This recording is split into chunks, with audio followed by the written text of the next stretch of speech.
ನಮಸ್ತೆ ಹಿರಿಯರು, ಇವತ್ತು ನಾವು ಬಂದಿರೋ ದೇವಸ್ಥಾನ ಹೆಸರು ರಾಮ ಮಂದಿರ. ಹಾಲು ಬರ್ತಾ ಇರೋದು ಸುಮಾರು 5ರಿಂದ 6 ಕಿಲೋಮೀಟರ್ ಇದೆ. ರಾಮನ ದೇವಸ್ಥಾನಕ್ಕೆ ಬಂದಿದ್ದೀವಿ. ಅದ್ರ ವಿಡಿಯೋನ ನಾನು ಇವತ್ತು ಅಪ್ಲೋಡ್ ಮಾಡ್ತೀನಿ, ನೋಡಿ. ಈ ದೇವಸ್ಥಾನ ಸುಮಾರು ಒಂದು 70 ವರ್ಷದ ದೇವಸ್ಥಾನ ಇದೆ. ಮೊದಲು ಚಿಕ್ಕದಲ್ಲಿತ್ತಿದ್ದು, ಒಂದು ರೂಮ್ ಟೈಪ್ ಇತ್ತು.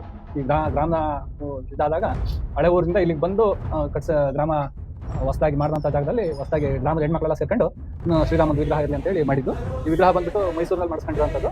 ಸುಮಾರು 1.5-2 ವರ್ಷ ಆಯಿತು. ಮತ್ತೆ ಹಳೆ ದೇವಸ್ಥಾನ ಎಲ್ಲ ಬೀಳೋಂಥ ಸ್ಥಿತಿಯಲ್ಲಿತ್ತು. ಅದನ್ನು ಮತ್ತೆ ಎಲ್ಲ ಇದು ಮಾಡಿ ಊರಿನವರೇ ವಂತಿಗೆ ಹಾಕಿ ಒಂದು ₹1 ಕೋಟಿ ರೂಪಾಯಿ ಖರ್ಚಿನಲ್ಲಿ ದೇವಸ್ಥಾನ ಮತ್ತೆ 2024 ಪುನರ್ ಪ್ರತಿಷ್ಠಾಪನೆ ಮಾಡಿ ಈಗ ಪ್ರತಿದಿನ ಸಂಜೆ ಟೈಮು ಪೂಜೆ ಪುನಸ್ಕಾರ ಎಲ್ಲ ಮಾಡ್ಕೊಂಡು ಪ್ರತಿದಿನ ನಡೀತಾ ಇದೆ.